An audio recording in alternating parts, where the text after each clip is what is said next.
নমস্কার বন্ধুরা, আমি পারমিতা। আমার নতুন একটি ভিডিওতে আপনাদের সবাইকে অনেক স্বাগত। আশা করছি আপনারা সবাই খুব ভালো আছেন, সুস্থ আছেন, আর আমিও কিন্তু খুব ভালো আছি।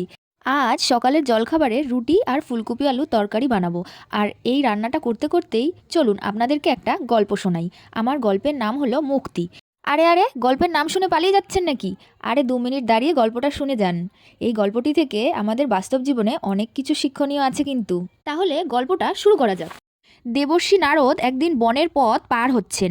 তার বাহন ঢেকিতে চড়ে দেখতে পেলেন একজন ধ্যান করছে এক মনে। একাগ্র মনে একা একা বসে ধ্যান করতে করতে সারা গা উইয়ের ঢিপিতে ভরে গেছে।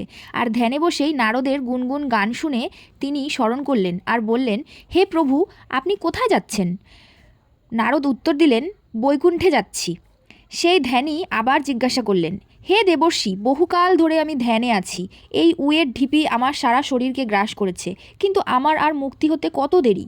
দয়া করে যদি আপনি নারায়ণের কাছে জিজ্ঞাসা করে আসেন তাহলে খুবই ভালো হয়। নারদ সম্মতি জানিয়ে চলে গেলেন। কিছু দূর এগিয়ে আর এক দৃশ্য দেখতে পেলেন। একটা পাগল লোক মনের সুখে লাফ দিচ্ছে আর গান গাইছে। নারদকে দেখে সে খুব খুশি হলো আর আনন্দেতে জিজ্ঞাসা করলো, হে ঠাকুর, তুমি কোথায় যাচ্ছ? উত্তর দিলেন নারদ, স্বর্গে যাচ্ছি। স্বর্গের নাম শুনে লোকটি খুশিতে পাগল হয়ে গেল। গদগদভাবে তিনি বললেন, বাহ, খুব ভালো, খুব ভালো।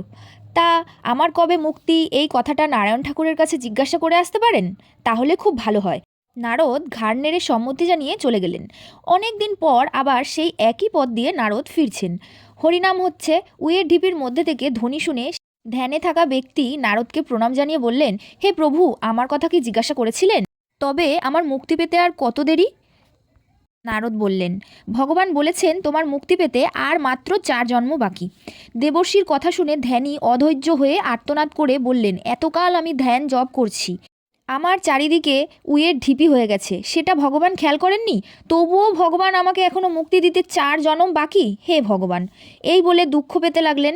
আর দেবর্ষী নারদ আবার গান গাইতে গাইতে চলে গেলেন। সেই সঙ্গেই তার গান শুনতে পেয়ে পাগল লোকটি দৌড়ে এলেন আর এসে চিৎকার করে বললেন, কি ঠাকুর, আমার মুক্তির কথা কি নারায়ণকে জিজ্ঞাসা করেছিলেন?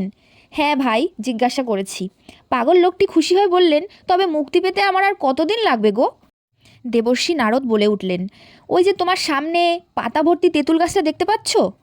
পাগল লোকটি বললেন, হ্যাঁ দেখতে পাচ্ছি, খুব দেখতে পাচ্ছি। তবে ওই গাছের যতগুলি পাতা আছে তোমাকেও ততবার জন্ম নিতে হবে, আর তবেই হবে তোমার মুক্তি। নারদের এই কথা শুনে লোকটি খুশিতে 2 হাত তুলে নাচতে লাগলেন আর শিশুর মতো বলতে লাগলেন, আহা কি ভাগ্য আমার, মুক্তি পেতে আর মাত্র কটা বছর। এত অল্প সময়ে ঠাকুর আমার প্রতি মুখ তুলে চাইবেন, এটা আমি কখনোই বুঝতে পারিনি। এই কথাগুলো বলে পাগল লোকটি নারায়ণকে জোর হাত করে বারবার করে প্রণাম করতে লাগলেন আর বললেন, প্রভুর কি কৃপা। পাগল লোকটিকে অধৈর্য না হতে দেখে স্বয়ং নারায়ণ খুশি হলেন এবং সঙ্গে সঙ্গে দৈববাণী হলো, বৎস, তুমি এই মুহূর্তে মুক্তি লাভ করবে। দৈববাণী শুনে পাগল লোকটি 2 চোখ ভরে জল এলো আর বলতে লাগলো, প্রভু, সবই তো তোমারই কৃপা। আমার গল্পটা এইটুকুই ছিল। তো কি বুঝলেন গল্পটি থেকে? আমাদের প্রত্যেকের জীবনেই ধৈর্য একটা অনেক বড় ভূমিকা পালন করে থাকে। আপনি যদি ধৈর্য ধরে একাগ্র মনে পথ চলতে পারেন তাহলে আপনার গন্তব্যে পৌঁছাতে আপনাকে কেউই আটকাতে পারবে না কোনো দিন। যাই হোক, অনেক জ্ঞান দিয়ে দিলাম। আর জ্ঞান দিতে দিতে রান্নাবান্না করে খেতেও বসে গেছি, সেটা আপনারা দেখতেই পেলেন। তরকারিটা খুব ভালোই হয়েছিল, লাইটের মধ্যে। দেখা হচ্ছে পরবর্তী ভিডিওতে। ভিডিওটি ভালো লাগলে লাইক, কমেন্ট, শেয়ার, সাবস্ক্রাইব করতে ভুলবেন না। আপনার একটি ছোট্ট কমেন্ট ও লাইক আমাকে পরবর্তী ভিডিও বানাতে অনেকটা উৎসাহ দেয়। আজকের মতো এইটুকুই। দেখা হচ্ছে পরবর্তী ভিডিওতে। ধন্যবাদ।